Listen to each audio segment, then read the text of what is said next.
Hi friends, welcome back to Java project development series. हमारा core project जो था वो कंप्लीट हो चुका है। अब हम शुरू करने जा रहे हैं प्रोजेक्ट में ही next part, next level, and that is multi threading.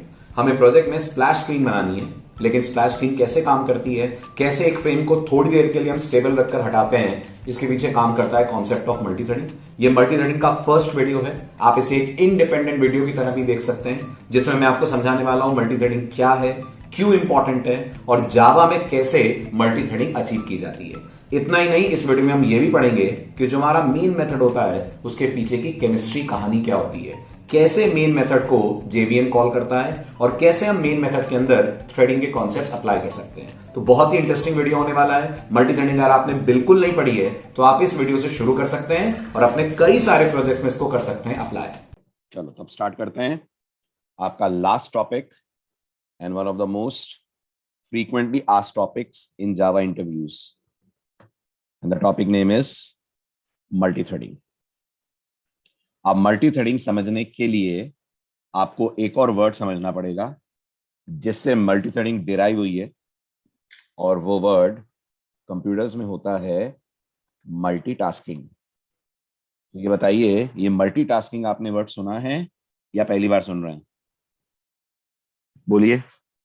मैं जावा की बात ही नहीं कर रहा हूं, मैं इन जनरल बात कर रहा हूं।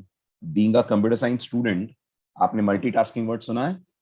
एक आईटी प्रोफेशनल के तौर पे आपने मल्टीटास्किंग वर्ड सुना है? जरूर सुना होगा, right?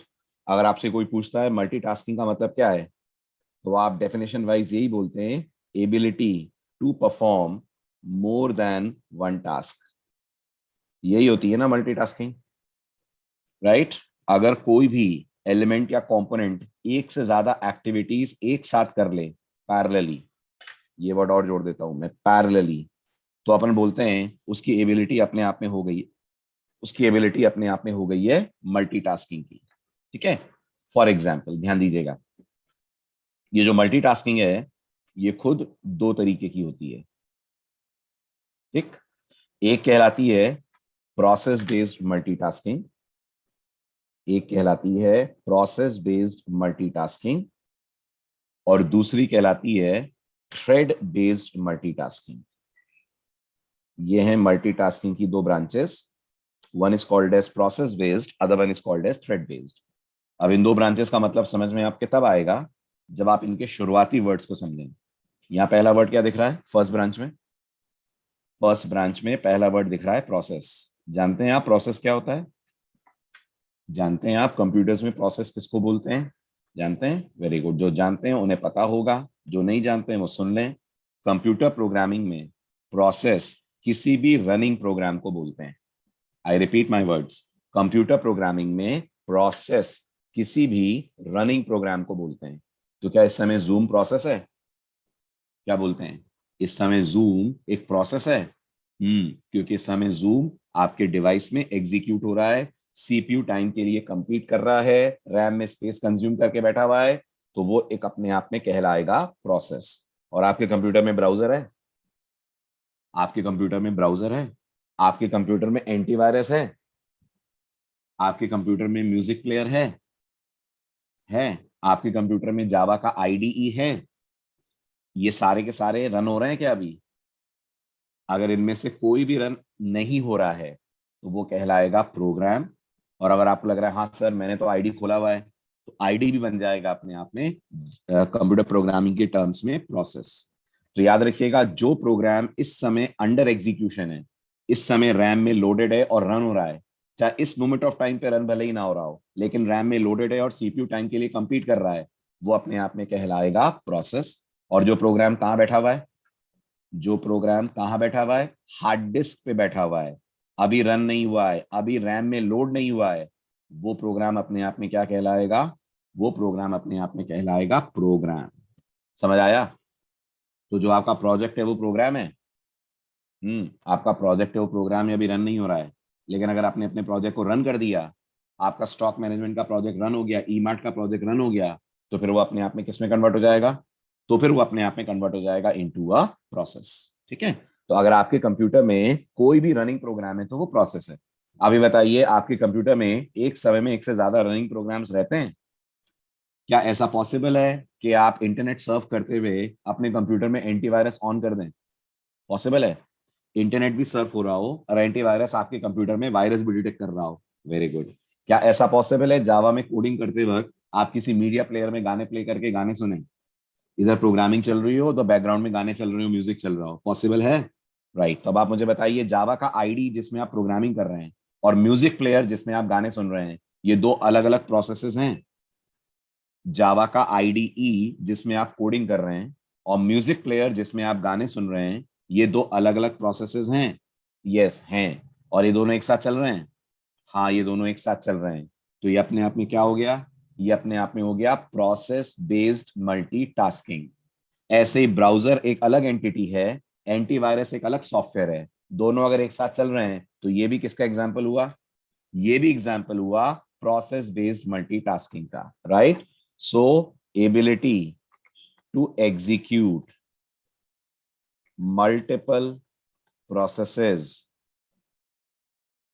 at the same time is called process based multitasking.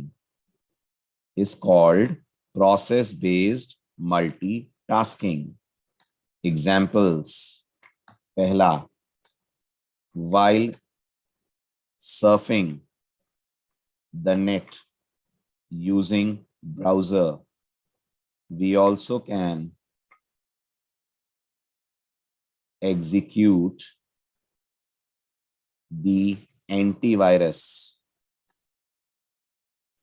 to detect viruses. ये एक एग्जाम्पल हुआ प्रोसेस बेस्ड मल्टीटास्किंग का। Right. Second, while typing a code in Java IDE, we can play music in a media player. ये सब examples हैं process based multitasking के। Correct. चलिए, ये तो हुई कहानी प्रोसेस बेस्ड मल्टीटास्किंग की। अब बात करते हैं थ्रेड बेस्ड मल्टीटास्किंग के बारे में। आप थ्रेड बेस्ड मल्टीटास्किंग का मतलब तब समझ आएगा जब हमें थ्रेड का मतलब समझ में आए। Can anyone in the class tell me what is a thread? मैंने तो नहीं पढ़ाया, लेकिन आपने अगर सुना हो, कहीं पता चला हो आपको कि इसको थ्रेड बोलते हैं। Can anyone tell me what is a thread? आप 50 बार थ्रेड का नाम लेते हो दूसरे शब्दों में, ये मैं हिंट दे सकता हूं आपको। प्रोग्रामिंग कब से कर रहे हो ये बताओ? प्रोग्रामिंग से कब से जुड़े हो? कितना टाइम हो गया आपको प्रोग्रामिंग करते हुए? 1 साल? 2 साल? आप जिस दिन से प्रोग्रामिंग कर रहे हैं उस दिन से आप थ्रेड देख रहे हैं। मैं इतना हिंट दे सकता हूं आपको, जिस दिन से आप प्रोग्रामिंग कर रहे हैं। जिंदगी का पहला प्रोग्राम कौन सा बनाया था? जिंदगी का, लाइफ का पहला प्रोग्राम, पहला सॉफ्टवेयर प्रोग्राम कौन सा बनाया था? Hello world, hello user. किसी लैंग्वेज में बनाया होगा? किसी भी दुनिया की प्रोग्रामिंग लैंग्वेज में बनाया होगा? सी, जावा, पाइथन, जावा स्क्रिप्ट, किसी में तो बनाया होगा आपने। उस दिन से आप थ्रेड देख रहे हैं। तो अब सुनिए ध्यान से, थ्रेड किसको बोलते हैं? जब आप कोई प्रोग्राम बनाते हैं और आप अपने प्रोग्राम को ट्रेस करते हैं, कराया आपने अपने प्रोग्राम को रन करे बगैर ट्रेस, ड्राई रन बोलते हैं जिसको। तो जब आप ट्रेसिंग करते हैं तब आप क्या करते हैं? आप ऐसे ही बोलते हैं ना, मेन कॉल होगा, फिर मेन का अगला स्टेटमेंट रन होगा, फिर अगला स्टेटमेंट रन होगा। ये सब कौन करता है? कौन है जो मेन को कॉल करके फिर अगला स्टेटमेंट, फिर अगला स्टेटमेंट, फिर अगला स्टेटमेंट रन करेगा? तो आप मुझे बहुत जनरल वर्ड्स में बोलोगे, सर सीपीयू। सीपीयू ही करता है ना आपके अनुसार ये काम, सीपीयू या ओएस, जो भी आपके प्रोग्राम को रन कर रहा है। राइट। तो अब आप मुझे बताइए, ऑपरेटिंग सिस्टम, सीपीयू, जेवीएम, जो भी आपके प्रोग्राम को रन कर रहा है, इससे कोई फर्क नहीं पड़ता है कि रनिंग एंटिटी कौन है। जो भी आपके प्रोग्राम को रन कर रहा है वो एग्जीक्यूशन का एक सिंगल पाथ फॉलो करता है कि नहीं? एक सिंगल ऑर्डर में चलता है कि नहीं? पहले वो मेन चलाएगा, फिर मेन में कुछ वेरिएबल्स एग्जीक्यूट होंगे, उन्हें मेमोरी में जगह मिलेगी, फिर कुछ प्रिंट प्रिंट चलेगा, फिर कुछ स्कैन चलेगा, फिर कुछ कैलकुलेशन होगा। ये बिल्कुल एक सीक्वेंस में एक के बाद एक के बाद एक रन होते हैं। एक सिंगल एग्जीक्यूशन पाथ फॉलो होता है। यस। तो ये जो एग्जीक्यूशन पाथ होता है ना, इसी को बोला जाता है थ्रेड। सुनिएगा ध्यान से प्लीज। ये जो एग्जीक्यूशन पाथ होता है ना, करंट एग्जीक्यूशन पाथ, इसको क्या बोलते हैं? इसी को बोलते हैं अपन मल्टी थ्रेडिंग के टर्म्स में थ्रेड। तो अब आप मुझे बताइए, जितने प्रोग्राम आपने आज तक बनाए, जितने कोड्स आपने आज तक एग्जीक्यूट करे, सब में कितने एग्जीक्यूशन पाथ थे? सभी में सिंगल एग्जीक्यूशन पाथ था। सी से लेकर आज तक, सी के दिनों से लेकर आज तक, जावा के दिनों तक, ये सी के दिनों से लेकर आज तक, जावा के दिनों तक आपके प्रोग्राम में हमेशा सिंगल एग्जीक्यूशन पाथ रहा है। मैं इसको थोड़ा और डिटेल में आपको समझा देता हूं, ठीक है। Irrespective of the language, language पे मत जाइएगा। इमेजिन करिए आपने एक मेन लिखा, चाहे जावा हो, सी प्लस प्लस हो, कोई भी हो। इस मेन के अंदर आपने इमेजिन करिए एक फैक्टोरियल फंक्शन कॉल करा, उसके बाद आपने इवन ऑड फंक्शन कॉल करा, उसके बाद आपने प्राइम वाला फंक्शन कॉल करा। ये एग्जांपल आपको याद आएगा, मैंने जावा के इनिशियल डेज में भी आपको समझाया था, जब पहली बार आपको मल्टीथ्रेडिंग का इंट्रोडक्शन दिया था। अब आप मुझे बताइए, जब आप इस कोड को ट्रेस करेंगे तो आप कुछ ऐसे ही बोलेंगे ना कि सबसे पहले मेन रन होगा, राइट? तो एग्जीक्यूशन पाथ मेन से शुरू होगा। अब मेन के अंदर जब कॉल आएगा फैक्टोरियल का, तो आपका control, execution control fact function की तरफ डाइवर्ट हो जाएगा कि नहीं? हो जाएगा। अब फैक्ट फंक्शन एग्जीक्यूट होना स्टार्ट होगा ना। प्लीज टेल मी, जितनी देर फैक्ट फंक्शन एग्जीक्यूट होगा उतनी देर मेन वाला फंक्शन, मेन वाला पार्ट पॉज हो जाएगा कि नहीं? मेन इंतजार करेगा फैक्ट के खत्म होने का, और जब फैक्ट खत्म होगा तब कंट्रोल वापस मेन में लौटकर इवन ऑड को चलाएगा। अब जब इवन ऑड चलेगा तो फिर मेन पॉज हो जाएगा, फिर इंतजार करेगा इवन ऑड के खत्म होने का, वो खत्म होगा तो प्राइम चलेगा। आ रहा है समझ? इसको क्या बोलते हैं? इसी तरह से चलते हैं ना आपके सारे प्रोग्राम आज तक के, जितने आपने सी में, जावा में कहीं भी बनाए हो, सब इसी तरह चलते हैं। इसको बोलते हैं सिंगल थ्रेड मॉडल। क्या बोलते हैं इसको? इसको बोलते हैं सिंगल थ्रेड मॉडल। ये जो आप देख रहे हैं ना, इसको बोलते हैं सिंगल थ्रेड मॉडल, ठीक है। अब सवाल आता है, इस सिंगल थ्रेड मॉडल में कोई प्रॉब्लम है क्या? जो नया टॉपिक आया मल्टी थ्रेडिंग, इस सिंगल थ्रेड मॉडल में कोई दिक्कत दिख रही है आपको? बहुत बड़ी दिक्कत है। बताइए क्या दिक्कत है सिंगल थ्रेड मॉडल में? इस सिंगल थ्रेड मॉडल में सबसे बड़ी दिक्कत ये है कि आपके प्रोग्राम में टाइम ज्यादा लग रहा है और आप सीपीयू का टाइम बर्बाद कर रहे हैं सीपीयू का टाइम वेस्ट। कैसे सीपीयू का टाइम वेस्ट कैसे हो रहा है? तो सीपीयू का टाइम ऐसे वेस्ट हो रहा है कि जितनी देर फैक्ट चल रहा है, जितना भी काम फैक्ट को करना है, उस काम के लिए मेन को पॉज होने की क्या जरूरत है? क्या फैक्ट का इवन ऑड से कोई रिलेशन है? नहीं है। क्या इवन ऑड का प्राइम से कोई रिलेशन है? नहीं है। तो आपका प्रोग्राम जब भी किसी फंक्शन कॉल को देखता है, मेन को पॉज क्यों कर देता है? क्या ऐसा नहीं हो सकता कि फैक्ट के साथ साथ इवन ऑड भी चले, इवन ऑड के साथ साथ प्राइम भी चले? अगर ऐसा कर दिया जाए तो आप बताइए सबसे बड़ा फायदा क्या होगा? सबसे बड़ा फायदा क्या होगा? सबसे बड़ा फायदा ये होगा कि आपका प्रोग्राम सब टाइम सीपीयू को बिजी रखेगा। यस और नो? सब टाइम सीपीयू को बिजी रखेगा। सीपीयू को बैठने का टाइम ही नहीं मिलेगा। 100% सीपीयू यूटिलाइजेशन होगा। क्यों? क्योंकि एक साथ फैक्ट भी चलेगा, इवन ऑड भी चलेगा, प्राइम भी चलेगा, और अगर मैं मेन में कोई लूप वूप लगा दूं तो वो भी चलेगा। यस, अगर मैं मेन में कोई लूप वगैरह लगा दूं तो वो भी चलेगा। अब ये अगर आप अचीव करना चाहते हैं तो आपको सिंगल एग्जीक्यूशन पाथ से अचीव होकर नहीं मिलेगा ना।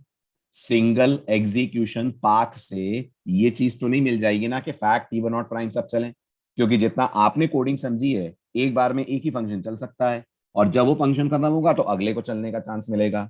लेकिन अगर हम ऐसा कर लें कि पैरेलली मल्टीपल फंक्शंस को चला पाए, तो हम इस काम को अचीव करने के लिए जावा में जिस टॉपिक की मदद लेंगे उस टॉपिक का नाम है मल्टी थ्रेडिंग। समझ आ रहा है? राइट। तो मुझे दो सबसे बड़े फर्क बताइए, प्रोसेस बेस्ड मल्टीटास्किंग और थ्रेड बेस्ड मल्टीटास्किंग में। ये जो थ्रेड बेस्ड मल्टीटास्किंग है ना, इसी का दूसरा नाम है मल्टी थ्रेडिंग, याद रखिएगा।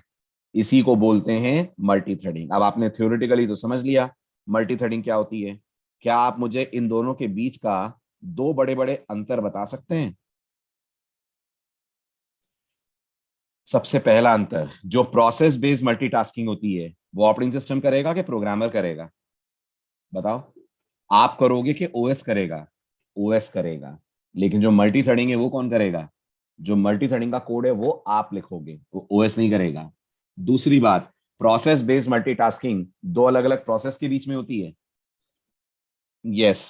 और थ्रेड बेस्ड मल्टीटास्किंग या मल्टी थ्रेडिंग में दो अलग अलग प्रोग्राम नहीं होते हैं, एक ही प्रोग्राम होता है, उसके मल्टीपल फंक्शंस आप एक साथ रन करते हैं। Right? So multi threading always has only one single program, लेकिन उस एक सिंगल प्रोग्राम के जो मल्टीपल पार्ट्स हैं वो आप देखेंगे एक साथ पैरेलली चलने लगते हैं। That is called as multi threading. Right. और कुछ प्रोग्राम्स ही ऐसे हैं जिनमें मल्टी थ्रेडिंग की जरूरत है, कुछ प्रोग्राम्स ही ऐसे हैं जिनमें मल्टी थ्रेडिंग की जरूरत है। हाँ, देखिए मैं आपको एक जीयूआई में चैलेंज देता हूँ, आप बताइएगा जितनी आपने जावा पढ़ी है ये चैलेंज पूरा कर पाएंगे? ठीक है, चैलेंज ये है कि आपके सामने दो बटन्स हैं, वॉच वेरी केयरफुली। ये पहला बटन है, ये दूसरा बटन है। एक बटन पे लिखा है स्टार्ट, एक बटन पे लिखा है स्टॉप। ठीक है, ये आपके सामने एक टेक्स्ट एरिया है, टेक्स्ट एरिया है, राइट। करना बस ये है कि जब मैं स्टार्ट पे क्लिक करूं तो एक एक सेकेंड के टाइम गैप पे आपका प्रोग्राम 1 से लेकर नंबर्स प्रिंट करना स्टार्ट करे, करता जाए करता जाए करता जाए। और जब मैं स्टॉप पे क्लिक करूं तो ये प्रिंटिंग रुके। कर सकते हैं? जब मैं स्टार्ट पे क्लिक, चलो आप एक एक सेकंड भी छोड़ो, आपको लगेगा सर एक एक सेकंड का गैप कैसे लाएंगे, वो तो पढ़ाई नहीं है जावा में। चलो कोई बात नहीं, छोड़ दो आप एक सेकंड का गैप। मैं तो चाहता हूं जब मैं स्टार्ट पे क्लिक करूं तो यहां पर नंबर डिस्प्ले होना स्टार्ट हो, 1 से लेकर इंटीजर की लिमिट तक। और इस बीच में अगर मैं स्टॉप पे क्लिक कर दूं तो ये प्रिंटिंग रुक जाए। बताइए, जितनी आपने जावा पढ़ी है ये चैलेंज पूरा हो पाएगा? अगर नहीं तो क्यों नहीं, अगर हाँ तो कैसे? सिर्फ जितनी जावा पढ़ी है उतनी ही लगाना। बताओ बताओ बताओ बताओ। नहीं हो पाएगा। पता है क्यों नहीं हो पाएगा? इसलिए नहीं हो पाएगा, आपको लग रहा होगा सर हो जाएगा ना, यहां पर अपन एक फॉर लूप लगा देंगे, यहां पर अपन लोग एग्जिट कॉल कर देंगे। ऐसा ही आ रहा है दिमाग में ख्याल पहली पहली बार? प्रॉब्लम क्या है सर? यहाँ एक फॉर लूप चला देंगे अपन, और इस फॉर लूप में अपन प्रिंट करा देंगे नंबर, और इस वाले के अंदर अपन एग्जिट करा देंगे। ठीक है, अब थोड़ा सा आप गहराई से सोचिए, थोड़ा डीपली सोचिए। जब आप स्टार्ट बटन पे क्लिक करेंगे तो जो सीपीयू का फोकस है, एक ही थ्रेड है ना आपके पास, सिंगल थ्रेड पे ही चल रहा है ना सारा प्रोग्राम, तो जब आप स्टार्ट पे क्लिक करेंगे तो सीपीयू इस फॉर लूप को चलाने लग जाएगा कि नहीं? तो इस फॉर लूप के चलाते में जब आप सेकंड बटन को क्लिक करेंगे तो इसका एक्शन परफॉर्म चलाने का सीपीयू के पास टाइम होगा? क्या सीपीयू फ्री है इसके एक्शन परफॉर्म को चलाने के लिए? जब तक वो इस लूप से ब्रेक होकर बाहर ना आए तब तक क्या वो दूसरे का एक्शन परफॉर्म चला पाएगा? नहीं चला पाएगा। तो क्या होगा पता है आपको? जैसे ही आप स्टार्ट पे क्लिक करेंगे एप्लीकेशन आपकी हैंग हो जाएगी। सुना आपने ध्यान से? प्रोग्राम आपका हैंग हो जाएगा, ऐसा लगेगा जैसे प्रोग्राम ने रिस्पॉन्स करना ही बंद कर दिया है। और तो और आपका ये क्रॉस भी नहीं चलेगा। समझ आ रहा है? ये क्रॉस होता है ना ऊपर जो फ्रेम को बंद करता है, वो भी नहीं चलेगा। क्यों नहीं चलेगा? इसलिए नहीं चलेगा क्योंकि आपका कोड सिंगल थ्रेड मॉडल पे लिखा गया है। And being a single thread code, सारा फोकस किस पे डाइवर्टेड है? सारा फोकस इस समय इस फॉर लूप पे डाइवर्टेड है। सब इस फॉर लूप के ऊपर काम कर रहे हैं। सीपीयू का पूरा टाइम, पूरा अटेंशन इस फॉर लूप के ऊपर दिया गया है। अब जब तक ये फॉर लूप बंद नहीं होता, ना आपका क्रॉस काम करेगा, ना आपका बटन काम करेगा। अब आप बताइए इस प्रोग्राम में मल्टी थ्रेडिंग की जरूरत है कि नहीं है? है ना? यस। इसी तरह से आप बताइए, प्रोजेक्ट में हम स्प्लैश स्क्रीन बनाएंगे, प्रोजेक्ट में हम स्प्लैश स्क्रीन बनाना चाहते हैं। अब जब स्प्लैश स्क्रीन ओपन होगी यूजर के सामने तो एक प्रोग्रेस बार दिखेगा।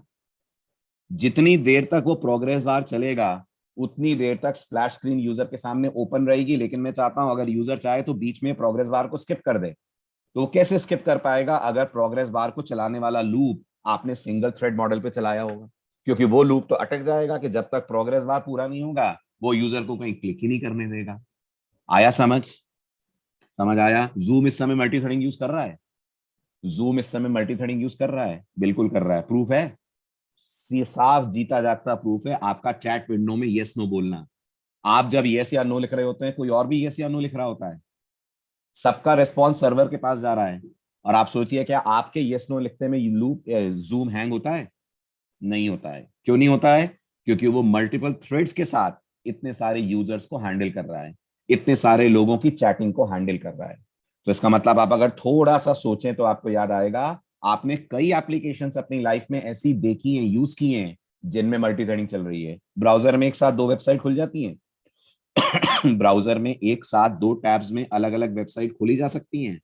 राइट। तो जो अगला टैब है वो पिछले टैब पे डिपेंड होता है कि नहीं पिछले वाले की साइट खुलेगी तो मैं खोलूंगा? नहीं। That is an example of multi threading. आप म्यूजिक प्लेयर में गाने सुनते हैं, वहां ढेर सारे काम एक साथ होते हैं।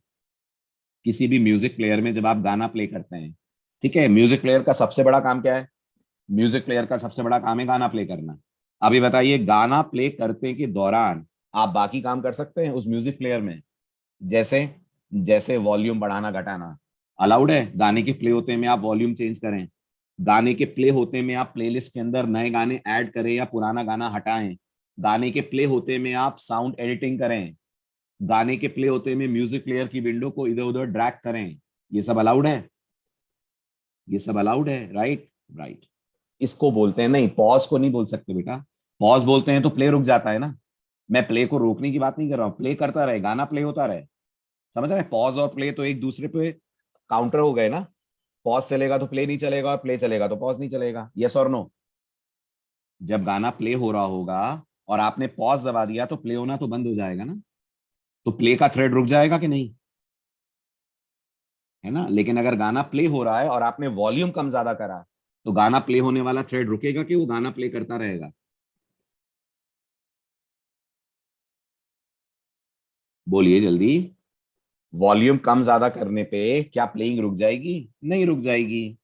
क्या प्लेलिस्ट में गाने ऐड करने के दौरान प्लेइंग रुक जाएगी? नहीं रुक जाएगी। That is multi threading. समझ आया? थीम समझ आया? मल्टी थ्रेडिंग की जरूरत क्या है ना। इसका मतलब कुछ प्रोग्राम्स की नेचर ही ऐसी है कि वो मल्टी थ्रेडिंग के बिना बन ही नहीं सकते। एग्री करते हैं?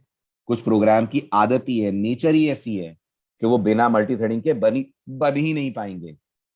सिंगल थ्रेड मॉडल पे वो चलेंगे ही नहीं। उन्हें मल्टीपल थ्रेड्स चाहिए ही चाहिए, मल्टीपल एग्जीक्यूशन पाथ चाहिए ही चाहिए। अब इसमें कोई डाउट हो तो पूछिए। यहाँ कहीं जावा नहीं आई है, याद रखिएगा। यहाँ सिर्फ मैंने आपको जनरल कॉन्सेप्ट समझाया है। अब आपको सब समझ में आ गया हो तो फिर मैं जावा की एंट्री कराऊं इस पूरी कहानी में।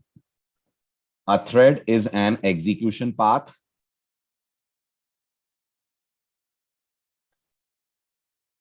And so if a program, ये कॉन्सेप्ट जावा का नहीं है मतलब नहीं, ये कॉन्सेप्ट इन जनरल सभी लैंग्वेजेस के पास है। आप मल्टी थ्रेडिंग डॉट नेट में भी कर सकते हैं, पाइथन में भी कर सकते हैं, सभी लैंग्वेजेस देती हैं मल्टी थ्रेडिंग का सपोर्ट। बस सी सी प्लस प्लस में थोड़ा मुश्किल है, क्योंकि C C plus plus inherently multithreading support नहीं करती हैं। उसमें बहुत लेटर स्टेजेस में लाइब्रेरीज ऐड की गई हैं। लेकिन जावा पाइथन ये by birth multithreading support करती हैं। बाय बर्थ मतलब जब से इनका पहला वर्जन आया है। A thread is an execution path, and so if a program has multiple execution path,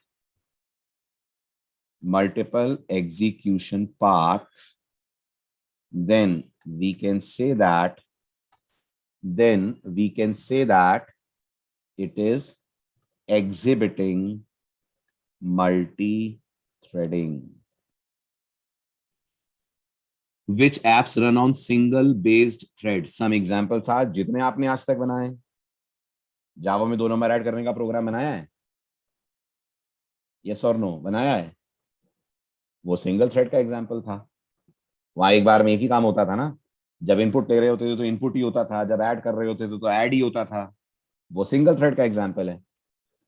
okay, so then we can say that it is exhibiting multi threading. ठीक है। और थ्रेड बेस्ड मल्टीटास्किंग आएगा आएगा आएगा, ये भी आएगा। लाइट वेट क्यों कहते हैं आगे आएगा भी। और अभी हमने थ्रेड बनाना थोड़ी सीखा है। थ्रेड बनाना सीखेंगे तो पता चलेगा उसको लाइट वेट क्यों बोलते हैं। और थ्रेड बेस्ड मल्टी टास्किंग। ठीक है। Examples, for example we can open multiple tabs in the same browser. This is a very good example of multi threading.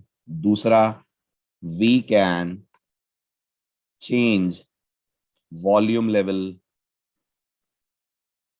or add/delete songs from the playlist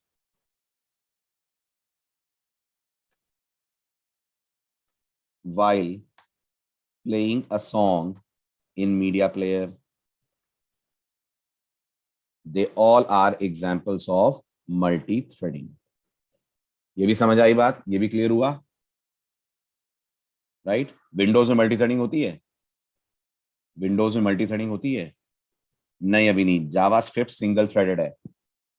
JavaScript single threaded model पे काम करती है, और JavaScript का actual concept कॉलबैक्स पे चलता है। इसलिए देखने में ऐसा लगता है कि वहां मल्टी थ्रेडिंग लग रही है, लेकिन जावास्क्रिप्ट में लगती एक ही थ्रेड है, एक थ्रेड पे बेस्ड है जावास्क्रिप्ट। ये जावास्क्रिप्ट का एक और कमाल है। देखने वाले को लगता है कि वहां मल्टी थ्रेडिंग हो रही होगी, लेकिन वहां एक्चुअल में सिंगल थ्रेड मॉडल फॉलो होता है।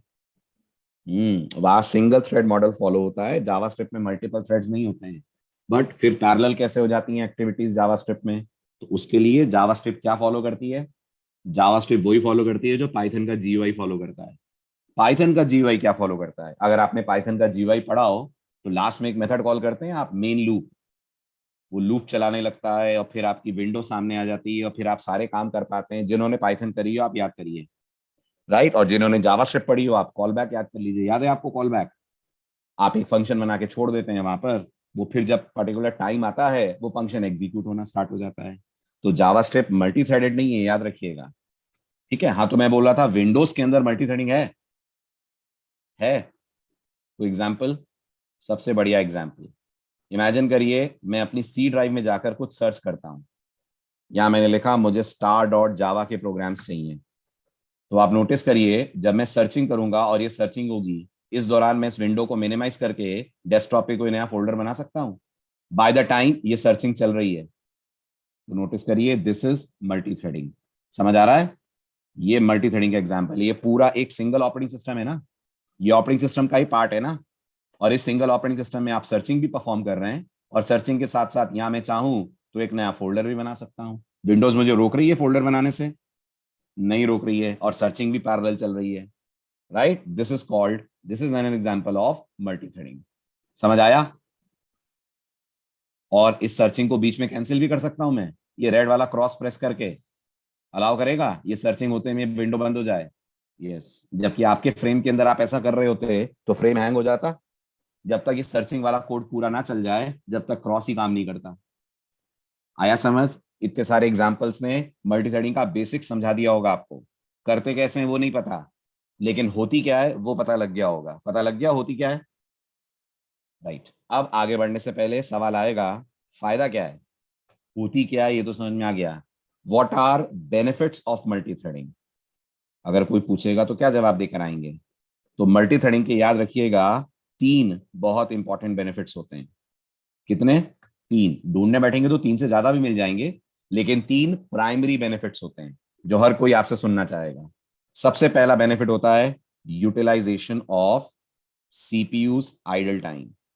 सीपीयू का जो खाली समय है उसे आप बहुत अच्छे से यूज कर पाते हैं। कैसे कैसे कैसे कैसे? कोई प्रूफ? बोलो जल्दी बोलो, क्योंकि मैं देख रहा था आप में से कुछ लोग ये पॉइंट उठा रहे थे कि मल्टी थ्रेडिंग 100% सीपीयू यूटिलाइजेशन करती है। कैसे कैसे मुझे समझाओ। यस, इसको समझने के लिए आपको कंप्यूटर साइंस का एक कॉन्सेप्ट समझना पड़ेगा, और वो ये है कि जब भी आपका प्रोग्राम आईओ में इन्वॉल्व होता है, आईओ का क्या मतलब होता है? आईओ, आईओ मतलब इनपुट आउटपुट। जब भी आपका प्रोग्राम इनपुट आउटपुट में इन्वॉल्व होता है, most of the time CPU खाली बैठा रहता है। फॉर एग्जाम्पल, आपने यूजर से जावा में इनपुट लिया है? लिया है, लिया होगा स्कैनर क्लास यूज करके।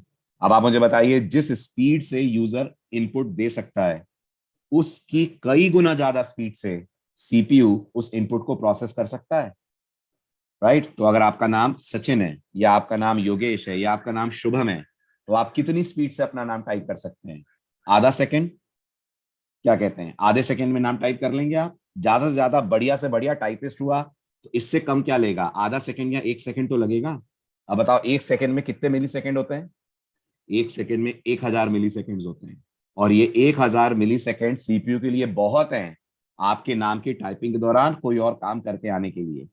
आपके नाम की टाइपिंग के दौरान कोई और काम करके आने के लिए। लेकिन क्या आपने ऐसा करा आज तक जावा में इनपुट लेते वक्त सीपीयू को बोला कुछ और काम करके आओ? नहीं बोला, वो बेचारा वहीं बैठा रहता है जब तक आपका केबी डॉट नेक्स्ट लाइन पूरा नहीं हो जाता है। तो यूजर जैसे जैसे यूजर डेटा टाइप करता जाता है एक एक कैरेक्टर, बस सीपीयू जब कैरेक्टर प्रेस होता है तब एक्शन में आता है। लेकिन आप नोटिस करिए दो कैरेक्टर को प्रेस करने के बीच में जो टाइम गैप होता है, भले वो आधे सेकंड का टाइम गैप हो, सीपीयू के लिए बहुत है 500 मिली सेकेंड्स भी कोई पर्टिकुलर टास्क का कोई पार्ट एग्जीक्यूट करवाने के लिए। तो मल्टीथ्रेडिंग इस एम के साथ बनाई गई है कि सीपीयू बहुत महंगा रिसोर्स है, सीपीयू का टाइम बहुत कीमती है, बहुत कॉस्टली है, बहुत पैसा आपका सीपीयू को आप देते हैं। अगर आप कोई कंप्यूटर या लैपटॉप परचेस करते हैं और उसमें सीपीयू को आप एनहांस कराते हैं तो प्राइस काफी बढ़ जाती है ना। सीपीयू और मेमोरी, मेमोरी या सीपीयू, ये दोनों ही बहुत कॉस्टली रिसोर्सेज हैं, और ये माना गया है कि आपके कोड को इनका फुल यूटिलाइजेशन करना चाहिए। और वो तभी होगा जब आप सीपीयू को मैक्सिमम टाइम क्या रखेंगे, जब आप सीपीयू को मैक्सिमम टाइम बिजी रखेंगे, राइट। पहला फायदा। दूसरा फायदा मल्टी थ्रेडिंग का, दूसरा फायदा, मल्टी थ्रेडिंग आपके प्रोग्राम को रेस्पॉन्सिव बना देती है। अब यहाँ फुल स्टैक वाले ये बिल्कुल ना सोचें कि रेस्पॉन्सिव का मतलब वो है जो आप वेब डेवलपमेंट में सीखते हैं। रेस्पॉन्सिव का मतलब वो नहीं है कि प्रोग्राम अलग अलग डिवाइस पे सुंदर दिखे। एक तो रेस्पॉन्सिव का मतलब यही होता है ना फुल स्टैक डेवलपमेंट में, कि प्रोग्राम मोबाइल पे भी सुंदर दिखे और टैबलेट पे भी सुंदर दिखे और लैपटॉप पे भी सुंदर दिखे, वो नहीं है मतलब। यहाँ यहाँ रेस्पॉन्सिव का मतलब है कि यूजर एक पर्टिकुलर टास्क स्टार्ट करके आपके प्रोग्राम से तो भी इंटरेक्ट कर सकता है। यस, जैसे मैंने अभी सर्चिंग की थी, सर्चिंग के बाद भी मैं नया फोल्डर बना पा रहा था, सर्चिंग के बाद भी मैं बीच में उसे कैंसिल कर पा रहा था। इसको बोलते हैं रेस्पॉन्सिव होना। रेस्पॉन्सिव मतलब यूजर के लिए प्रोग्राम हैंग नहीं हो जाएगा। यूजर ने एक एक्टिविटी स्टार्ट की तो दूसरी एक्टिविटी के लिए भी प्रोग्राम तैयार रहेगा और वो दूसरी एक्टिविटी भी स्टार्ट कर सकता है, and that means program has become responsive. ये भी क्लियर हुआ? आगे बढ़ू। और तीसरा वेरी वेरी इंपॉर्टेंट बेनिफिट, आपका कोड रिसोर्सेज शेयर कर पाता है। रिसोर्सेज शेयर कर पाता है मतलब, रिसोर्सेज शेयर कर पाता है मतलब इमेजिन करिए आपके पास एक प्रिंटर है, एक प्रिंटर है जो आपके लैपटॉप से कनेक्टेड है, और आपके पास दो डॉक्यूमेंट्स हैं जिन्हें आपको प्रिंट करना है। तो आप ये दोनों डॉक्यूमेंट्स के लिए दो प्रिंटर यूज ना करके इन दोनों डॉक्यूमेंट्स को दो थ्रेड्स को दे सकते हैं। हर थ्रेड बारी बारी से अपना चांस आने पर उस प्रिंटर को यूज कर सकता है। या यूं कह लीजिए आपको अपलोड करना है, आपके पास दो डॉक्यूमेंट्स हैं, उन्हें आपको अपलोड करना है, तो आप ऑटोमेटिकली अपलोडिंग के लिए मल्टीपल थ्रेड्स को यूज करके अलग अलग डॉक्यूमेंट्स को पैरेलली अपलोड करवा सकते हैं। रिसोर्स का मतलब समझते हैं ना? रिसोर्स का मतलब कोई डिवाइस, कोई फाइल, कोई भी ऐसी चीज जो सारों के बीच में कॉमन हो, तो आपको उसकी कॉपीज बना के नहीं रखनी पड़ेंगी। मल्टीपल थ्रेड्स उस सिंगल डिवाइस को ऐसे यूज करेंगे कि वो डिवाइस उन सबके लिए काम करता हुआ नजर आएगा। That is the third benefit of multi threading. चले आगे, तीनों क्लियर हो गए? ठीक है, ये तो हुई बात जनरल वे में। अब बात करते हैं जावा की। ठीक है, जावा में मल्टी थ्रेडिंग कहां काम आती है? How Java helps us achieve multi threading. How Java helps us achieve multi threading. तो याद रखिएगा, जावा में मल्टी थ्रेडिंग अचीव करने के आपके पास दो तरीके हैं। कितने तरीके हैं? जावा में मल्टी थ्रेडिंग अचीव करने के आपके पास दो तरीके हैं। बस दो ही तरीके हैं? यस, बस दो ही तरीके हैं पूरी जावा में। ओके, क्या क्या है दो तरीके? अगर आप मल्टी थ्रेडिंग करना चाहते हैं तो पहला ऑप्शन जावा आपको देती है, आप ये कर सकते हैं कि आप जावा की एक एग्जिस्टिंग क्लास है उससे इनहेरिट कर लें, और उसका नाम है जावा में थ्रेड क्लास। कौन से पैकेज में है ये क्लास? ये class Java dot lang package में है। तो पहला ऑप्शन ये है, अगर आपको मल्टी थ्रेडिंग करनी है तो आप जावा की थ्रेड क्लास को इनहेरिट कर लें। ये बिल्कुल वैसा ही ना कि अगर आपको अपनी एक्सेप्शन बनानी है तो क्या करते हैं जावा में? अगर आपको अपनी एक्सेप्शन बनानी है तो आप जावा में क्या करते हैं? जावा की किसी प्री डिफाइंड एक्सेप्शन क्लास को इनहेरिट करते हैं। बिल्कुल ऐसे अगर जावा में आपको अपना थ्रेड बनाना है तो जावा कहती है एक ऑप्शन ये है कि आप किसी एग्जिस्टिंग थ्रेड क्लास जिसका नाम है Java dot lang dot thread, इसको अपने प्रोग्राम के अंदर इनहेरिट कर लें। और दूसरा ऑप्शन जो जावा आपको प्रोवाइड करती है वो ये है कि अगर आपको थ्रेड को एक्सटेंड नहीं करना है तो आप इंप्लीमेंट कर सकते हैं एक interface by implementing an interface called Java dot lang dot runnable. Right, लिखिए तो इंटरफेस का नाम क्या है? इंटरफेस का नाम है रनेबल। क्लास का नाम क्या है? क्लास का नाम है थ्रेड। अब मुझे एक डाउट आ रहा है, मुझे डाउट ये आ रहा है कि जब थ्रेड क्लास का ऑप्शन है तो जावा ने इंटरफेस का ऑप्शन क्यों दिया है? क्यों? जब थ्रेड क्लास इनहेरिट करके काम चल सकता है, मल्टी थ्रेडिंग हो सकती है, तो फिर जावा ने हमें रनेबल इंटरफेस का ऑप्शन क्यों प्रोवाइड करा है? याद कीजिए, जावा में एक क्लास कितनी क्लासेस को इनहेरिट कर पाती है? जावा में एक क्लास कितनी क्लासेस को इनहेरिट कर पाती है? सिर्फ एक। अब आप इतने दिनों से जीयूआई पे काम कर रहे हैं जावा में, जब आप जीयूआई प्रोग्रामिंग करते हैं जावा में तो आप अपनी फ्रेम क्लास बनाते हैं ना? बनाते हैं ना, भले ही वो जीयूआई बिल्डर आपको बना के देता है, बट एक क्लास तो बनती है ना। वो जो क्लास आप बनाते हैं वो फ्रेम को इनहेरिट करती है, जे फ्रेम को इनहेरिट करती है, जावा x dot swing dot J frame को इनहेरिट करती है। अब आप बताइए, वो क्लास अगर जे फ्रेम को इनहेरिट कर रही है तो क्या वो थ्रेड को भी इनहेरिट कर लेगी? नहीं कर पाएगी। तो ऐसी स्थिति में मल्टी थ्रेडिंग करने का ऑप्शन क्या रहा आपके पास? ऐसी स्थिति में मल्टी थ्रेडिंग करने का एक ही ऑप्शन रहा कि आप अपनी फ्रेम क्लास में रनेबल को इंप्लीमेंट कराएं। So public class my frame x tends J frame implements runnable. Runnable का आर कैपिटल होता है बेटा। जावा डॉट लैंग लिखना जरूरी है कि रनेबल से काम हो जाएगा। रनेबल से काम हो जाएगा क्योंकि रनेबल जावा डॉट लैंग का पार्ट है, और जावा डॉट लैंग वैसे ही इनहेरिटेड, सॉरी इंपोर्टेड रहता है हर कोड में। रहता है जावा डॉट लैंग पैकेज हर कोड में ऑलरेडी इंपोर्टेड। राइट, ठीक है। आप बहुत ध्यान से सुनना, बहुत ज्यादा ध्यान से सुनना। सिर्फ स्क्रीन के अलावा कुछ नहीं देखना, कोई किसी की बात नहीं सुनना, घर वालों से बोलना 10 मिनट कुछ ना बोलें, ठीक है? नहीं तो नहीं समझ में आएगा। मैं बहुत जरूरी बात बताने जा रहा हूं, अब सुनो ध्यान से। चाहे आप Java dot lang dot thread को इनहेरिट कर लें, चाहे आप Java dot lang dot runnable को इंप्लीमेंट कर लें, दोनों में से कुछ भी कर लें, आपको एक कॉमन काम करना पड़ेगा। आपको एक कॉमन काम करना पड़ेगा। सवाल आता है कौन सा कॉमन काम करना पड़ेगा? चाहे आप थ्रेड को इनहेरिट करें, चाहे आप रनेबल को इंप्लीमेंट करें, कुछ भी करें, अपन थ्रेड के पॉइंट ऑफ व्यू से सोचते हैं, आपको यहां पर दो जरूरी काम करने पड़ेंगे। ठीक है, एक बोल रहा था, मैं उसको दो कर देता हूं, आपके लिए आसान रहेगा। कौन कौन से दो जरूरी काम करने पड़ेंगे? सबसे पहला काम, ये जो थ्रेड क्लास है इसके पास एक मेथड है। सुना आपने ध्यान से? ये जो थ्रेड क्लास है इसके पास एक मेथड है। मेथड का नाम है RUN रन। क्या नाम है मेथड का? लिखना जरा चैट विंडो में। मेथड का नाम है RUN रन। आपको इस मेथड की करनी पड़ेगी ओवर राइडिंग। क्या करनी पड़ेगी? करनी पड़ेगी ओवर राइडिंग। इस मेथड की आपको करनी पड़ेगी over riding. Right, over riding करने के लिए इनहेरिट करना जरूरी होता है क्या? हाँ जरूरी होता है ना। बिना क्लास को इनहेरिट करे उसका मेथड थोड़ी ना ओवरराइड हो जाएगा।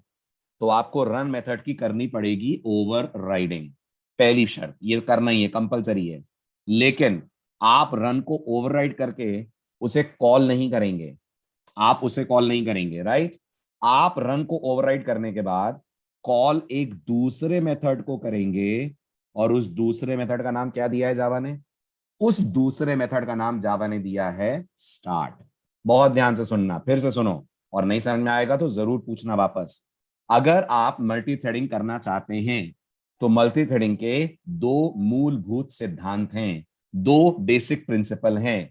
क्या बेसिक प्रिंसिपल है? पहला पहला बेसिक प्रिंसिपल है, प्रोग्रामर को रन मेथड को करना ही पड़ेगा ओवरराइड। ऐसा क्यों?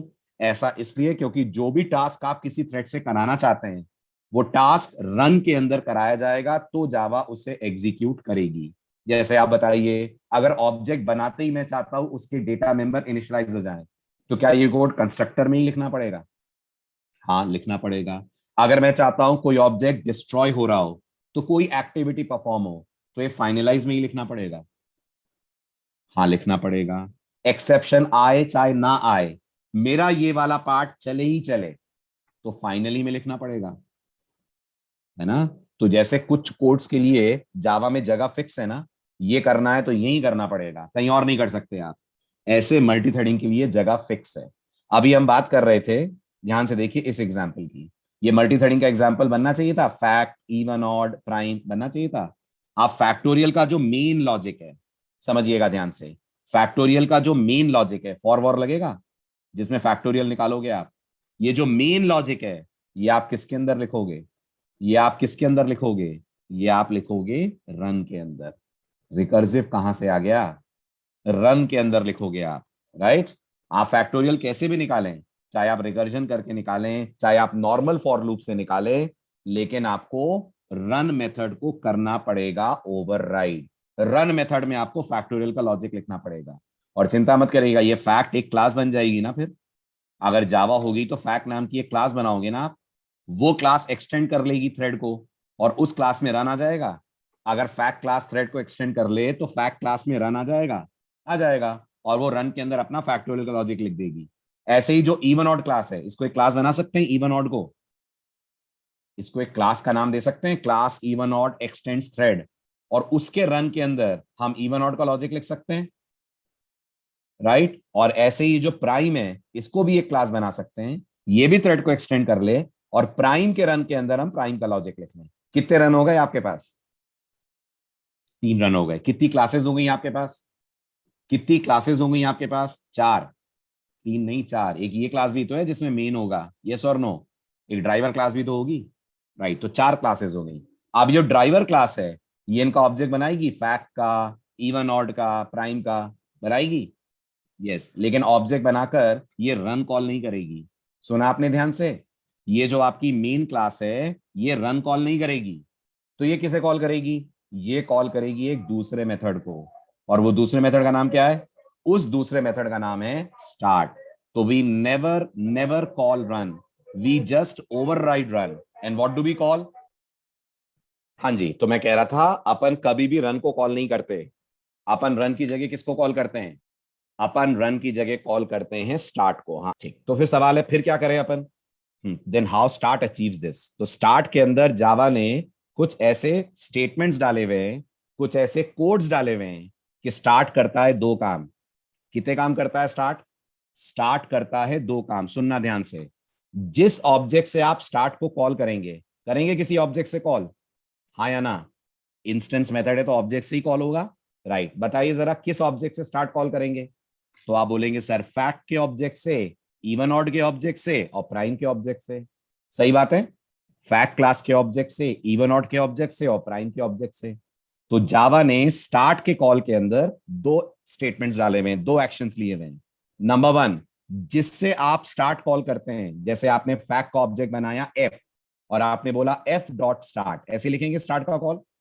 तो आप जब एफ डॉट स्टार्ट लिखेंगे तो मैंने आपसे कहा स्टार्ट करेगा 2 काम। पहला काम, स्टार्ट को कॉल किसने करा है? प्लीज जवाब दें। स्टार्ट को कॉल एफ ने करा है। क्या इस एफ के पास रन है? क्या इस एफ के पास RUN रन है? 100% है। ऐसा हो ही नहीं सकता कि रन ना हो, क्योंकि मल्टी थ्रेडिंग होगी तो रन तो होगा ही। तो जावा स्टार्ट से एक कॉल रन की तरफ भेजेगी, राइट। रन को कॉल करेगी और इमीडिएटली एक कंट्रोल रिटर्न कर देगी वापस मेन के पास। यानी इस जगह पर एक्चुअल में आपके प्रोग्राम के अंदर 2 क्या बन जाएंगे? जल्दी जल्दी बोलो, इतनी देर से क्या सुन रहे हो? यस, 2 एग्जीक्यूशन पाथ बन जाएंगे, 2 थ्रेड बन जाएंगे। इसका मतलब मल्टी थ्रेडिंग एक्चुअल में स्टार्ट कहां से होती है? मल्टी थ्रेडिंग एक्चुअल में स्टार्ट के कॉल से होती है। जब तक स्टार्ट का कॉल नहीं आता है तब तक सब सिंगल थ्रेड है। जैसे ही स्टार्ट का कॉल आएगा प्रोग्राम 2 थ्रेड्स में डिवाइड हो जाएगा। एक थ्रेड किसको चलाने चला जाएगा? एक थ्रेड चला जाएगा रन को चलाने, और एक थ्रेड मेन को कंटिन्यू करेगा। अच्छा, फिर आप इवन आउट का स्टार्ट कॉल करेंगे, क्या बोलते हैं? यस, इवन आउट का स्टार्ट कॉल करेंगे तो एक और थ्रेड लॉन्च होगा।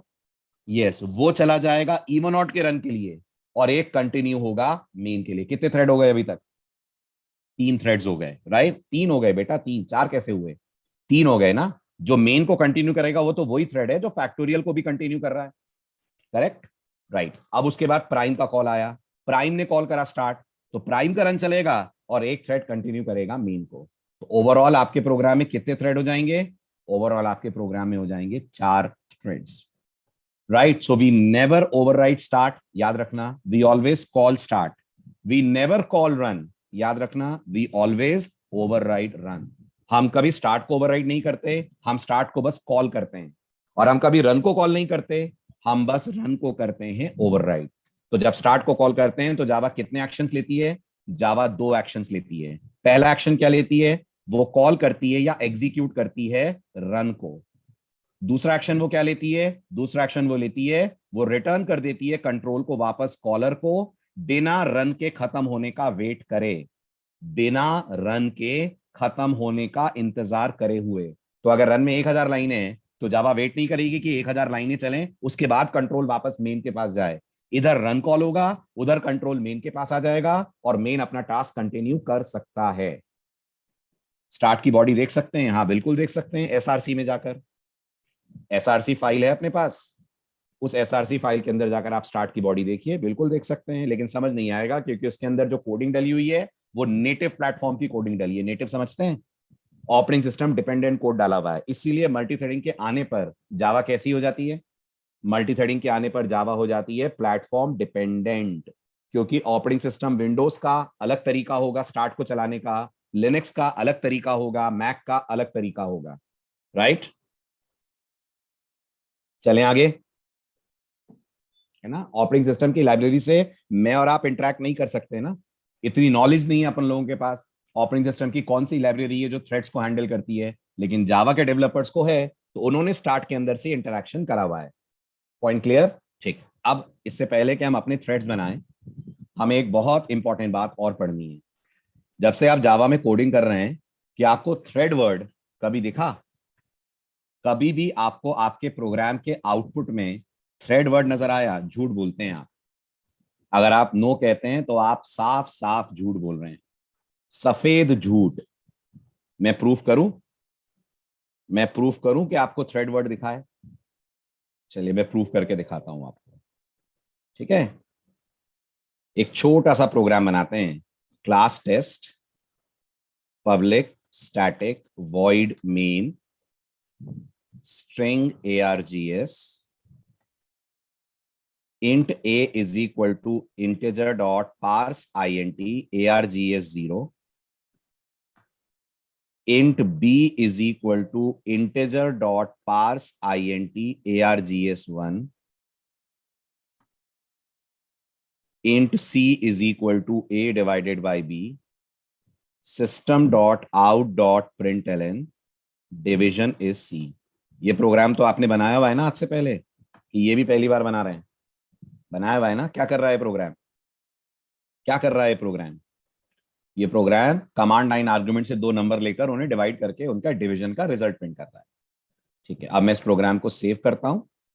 लेट्स से मैंने ई ड्राइव में अपना एक फोल्डर बना लिया। फोल्डर का नाम मैंने दिया जावा मल्टी थ्रेडिंग एग्जाम्पल्स, ठीक है। इस फोल्डर के अंदर जाकर मैंने इसको सेव करा टेस्ट डॉट जावा के नाम से।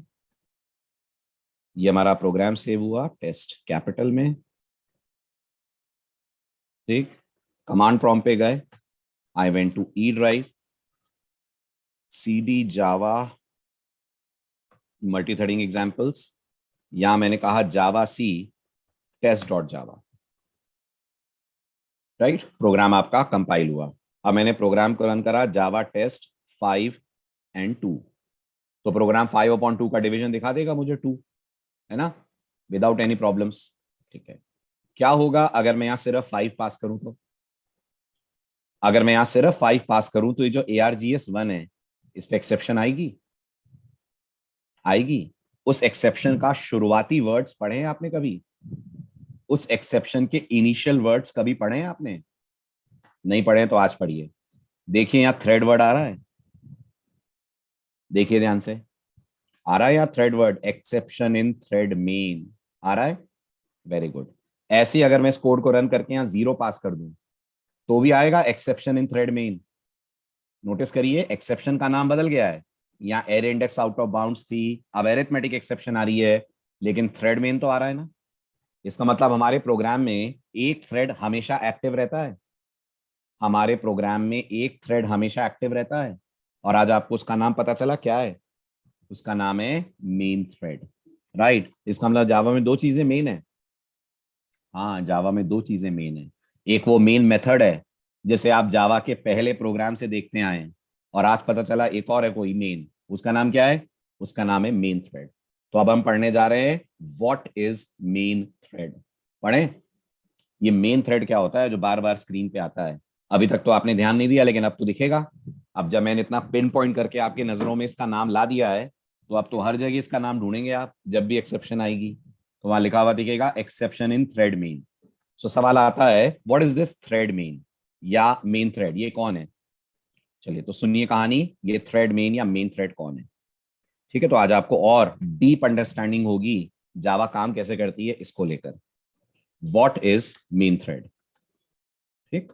जब आप सुनिए, ये बताइए, जब जावा पढ़ी थी आपने शुरुआती दिनों में, इनिशियल डेज में, तब आपने सुना था आपके प्रोग्राम का एग्जीक्यूशन मेन से स्टार्ट होता है? सुना था ना। Main is the first method जो आपके प्रोग्राम में कॉल होता है। और अगर मैं पूछूं हु कॉल्स मेन, तो आज भी मुंह से जवाब जेवीए में निकलता है। जावा में ओएस कहाँ कॉल करता है बेटा? जावा में तो जेवीएम बोलते हैं ना अपन, जेवीएम कॉल्स मेन, यही बोलते हैं ना अपन जावा के लिए। ठीक है, अब ये बताइए, जेवीएम के पास इतनी फुर्सत है कि वो अपना पूरा समय, पूरी एनर्जी सिर्फ आपके प्रोग्राम को चलाने के लिए लगा दे? लगाइए बुद्धि। नहीं ना, जेवीएम को मेमोरी भी मेंटेन करनी है कि नहीं? जेवीएम को गार्बेज कलेक्शन को भी हैंडल करना है। सोचिए, ये सब जेवीएम के अंडर में आते हैं कि नहीं? तो अगर जेवीएम सिर्फ आपके प्रोग्राम को रन करने में अपना टाइम देगा, तो वो गार्बेज कलेक्ट करना, मेमोरी मैनेज करना, प्रोसेसेस को मैनेज करना, ये कर पाएगा? सोचो, अगर जेवीएम पूरा डेडिकेटेड, समर्पित हो जाए आपके प्रोग्राम को चलाने के लिए, तो जेवीएम बाकी टास्क कैसे करेगा? क्योंकि जेवीएम तो एक सॉफ्टवेयर है कि नहीं? जेवीएम भी तो एक सॉफ्टवेयर है। तो अब सुनो अंदर की कहानी क्या होती है। इमेजिन करिए, आपने जावा में एक सिंपल सा प्रोग्राम लिखा जिसका नाम आपने दिया क्लास टेस्ट, जिसमें आपने लिखा public static void main string args, और अंदर आपने अपना कुछ कोड लिखा, सिंपल सा कोड लिखा, system.out.println hello। ठीक है, पहला पहला प्रोग्राम आपका यही था जावा में। लेकिन आप इस प्रोग्राम के पीछे कॉम्प्लेक्सिटी क्या शामिल है वो समझने की कोशिश कीजिएगा। अब आपसे मैं पूछूं, आप इस प्रोग्राम को कैसे रन करोगे? तो आपने पढ़ा है, मैं तो इसको रन करूंगा जावा टेस्ट बोलकर। ऐसे ही रन करोगे आप, जावा टेस्ट, और आप शॉर्टकट में बोल देते हो जब मैं ये लिखूंगा तो मेन एग्जीक्यूट हो जाएगा, यही बोलते हैं। लेकिन कहानी इतनी सिंपल नहीं है जितनी सिंपल आपको नजर आ रही है। इस कहानी के पीछे मल्टी थ्रेडिंग इन्वॉल्व है। कैसे मल्टी थ्रेडिंग इन्वॉल्व है, सुनिएगा ध्यान से। ये जो जेवीएम है, ये जेवीएम आपके इस टेस्ट क्लास को हैंडल करने की जिम्मेदारी, आपकी इस टेस्ट क्लास के मेन के एग्जीक्यूशन को हैंडल करने की जिम्मेदारी एक ऑब्जेक्ट के ऊपर डाल देता है। किस ऑब्जेक्ट के ऊपर डाल देता है? एक ऑब्जेक्ट के ऊपर डाल देता है जिसको हम बोलते हैं मेन थ्रेड। तो अब आज से आप ये ना बोलें कि जेवीएम कॉल्स मेन, आज से क्या बोले? Main thread calls main. आप ये बोलेंगे मेन थ्रेड मेन को कॉल करता है। लेकिन फिर भी एज अ डेवलपर आपको लगेगा सर ये मेन थ्रेड बनाया तो जाता होगा ना, अगर ये ऑब्जेक्ट है तो जेवीएम इसे क्रिएट तो करता होगा, कैसे करता होगा? तो एक्चुअल में जेवीएम इंटरनली कुछ क्लास मेंटेन करता है। ओके, उस क्लास के नाम से हमें कोई मतलब नहीं है, लेकिन उस क्लास की एक खास बात है, ये क्लास ने थ्रेड को एक्सटेंड करा होगा। यस, इस क्लास ने थ्रेड को एक्सटेंड करा होगा। अब बुद्धि लगाइए, अगर इसने थ्रेड को एक्सटेंड करा होगा तो इसने रन को ओवरराइड करा होगा। यस, इसने रन को ओवरराइड भी करा होगा, राइट। और जेवीएम को जब पता चलता है कि आप उसे एक प्रोग्राम रन करने को कह रहे हैं, तो जेवीएम इस क्लास का एक ऑब्जेक्ट क्रिएट करता है। किस क्लास का? ये एक्स वाई जेड क्लास का। करता होगा रन कॉल करने के लिए? यस, करता होगा। कुछ ऐसे करता होगा, X Y Z O B J equal to new X Y Z करता होगा। अब उसका नाम ओबीजे नहीं है, वो जो ऑब्जेक्ट है ना जो एक्स वाई जेड क्लास का बनता है, उसका जावा ने नाम दे रखा है मेन थ्रेड। क्या नाम दिया हुआ है बताइए जल्दी से? उसका जावा ने नाम दिया हुआ है मेन थ्रेड। और इस मेन से फिर जेवीएम किसे कॉल करता होगा? बोलो जल्दी, अभी पढ़ा है आपने मल्टी थ्रेडिंग का कॉन्सेप्ट, स्टार्ट को कॉल करता होगा। जब स्टार्ट कॉल होता होगा तो रन चलता होगा। यस, और जब रन चलता है तो रन के अंदर से कौन कॉल होता है? रन के अंदर से कॉल होता है आपका टेस्ट का मेन मेथड। तो अब मुझे बताइए, who calls main? Technically, it's not JVM who calls main. There is a special thread object who calls main. And that then what is the name of that thread object? The name of that thread object is main thread. इसीलिए हम बोलते हैं जब भी programme में exception आती है, सब टाइम ये दिखता है लिखा हुआ एक्सेप्शन इन थ्रेड मेन, दिखता है, क्योंकि थ्रेड मेन ही आपके प्रोग्राम को चला रहा है और थ्रेड मेन बाकी फंक्शंस को भी चला रहा होता है। हाँ, क्योंकि सिंगल थ्रेड मॉडल है ना, तो अगर थ्रेड मेन है, ये मान लीजिए हमारा मेन थ्रेड है ना, मेन थ्रेड ने पब्लिक स्टैटिक वॉइड मेन को कॉल करा। अब अगर पब्लिक स्टैटिक वॉइड मेन के अंदर से आपने system dot out dot println को चलाया है, तो यही तो प्रिंटलन को भी कॉल करवाएगा ना। यही थ्रेड का तो काम होगा, क्योंकि यही तो सबको हैंडल कर रहा है। यही बेचारा तो एक है जिसे सारे एग्जीक्यूशंस को कंट्रोल करना है। इसलिए कभी भी प्रोग्राम में कहीं भी एक्सेप्शन आती है, जिम्मेदार थ्रेड मेन माना जाता है। जिम्मेदार थ्रेड मेन माना जाता है। जैसे क्या मैं ये पीस ऑफ कोड पास कर सकता हूं किसी मेथड में? जल्दी जल्दी बोलिए, क्या मैं ये पीस ऑफ कोड किसी और क्लास में शिफ्ट कर सकता हूं?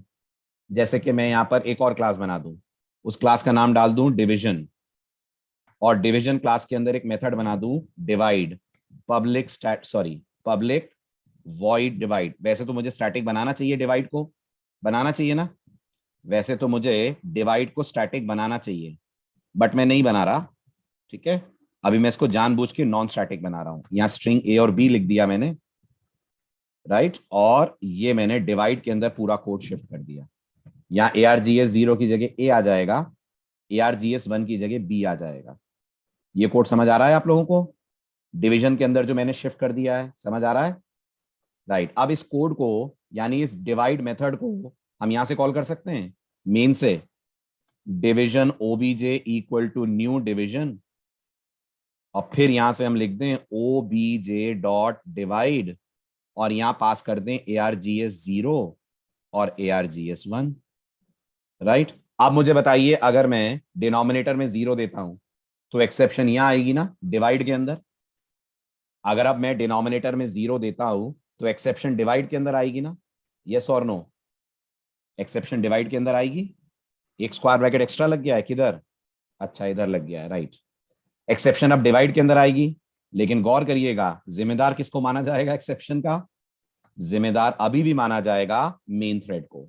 सॉरी, इसको कर देते हैं एक्स, इसको कर देते हैं वाई, ये हो जाएगा C equal to X upon Y. Variables के नाम सेम हो गए। तो अब देखिए ध्यान से,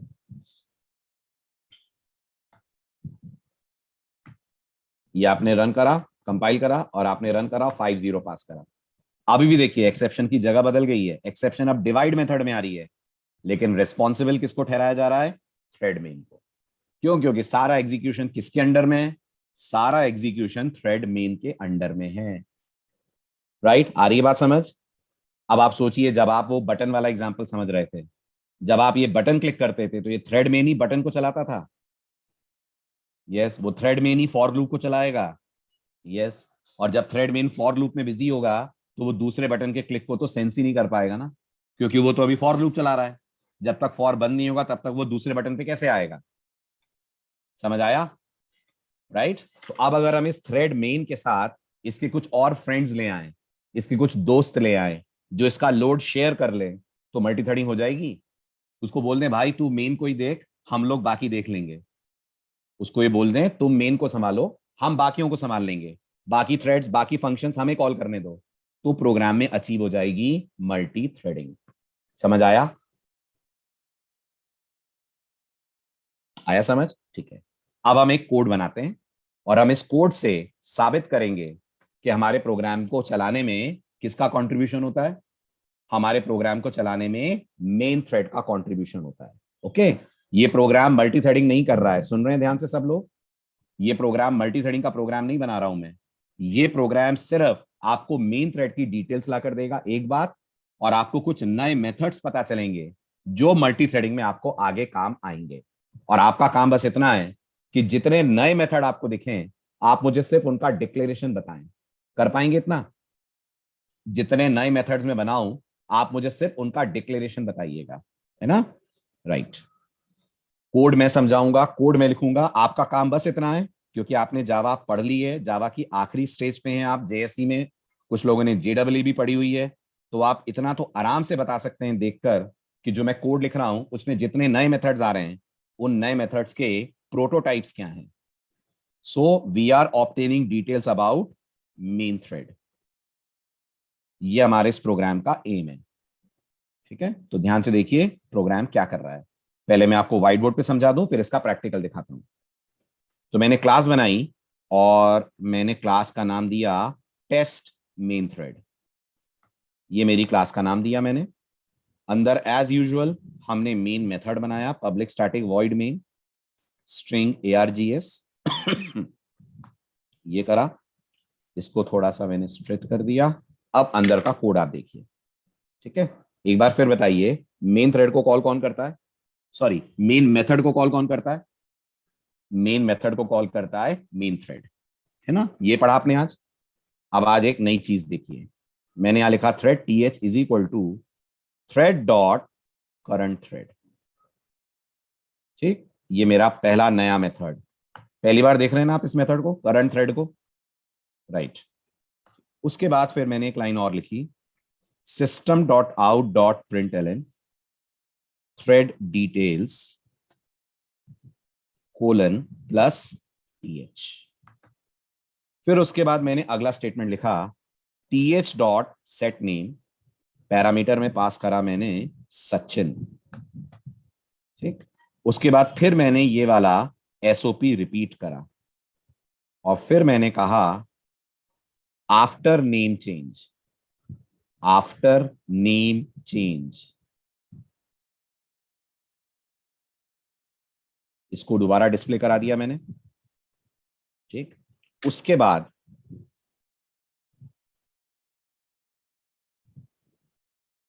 मैंने अगला स्टेटमेंट लिखा ट्राई।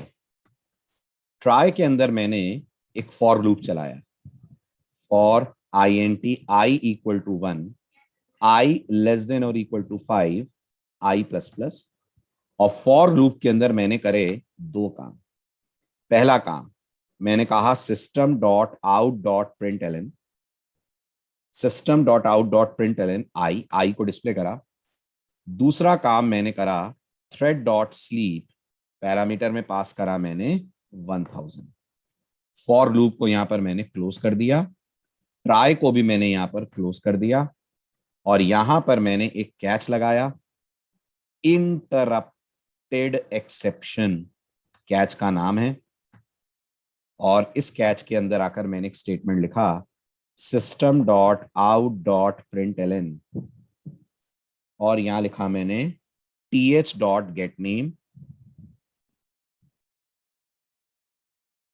Plus interrupted. ये लिखकर मैंने इस कैच की बॉडी को क्लोज करा और कैच की बॉडी क्लोज करने के बाद मेन और क्लास को बंद कर दिया। ये मेन बंद हुआ, ये हमारी क्लास बंद हुई। देख रहे हैं आपको कुछ नए नए मेथड, कुछ नए नए नाम इस कोड के अंदर जो आप पहली बार देख रहे हैं, देख रहे हैं? चलिए तो आप शुरू करिए। What are new methods used in this code?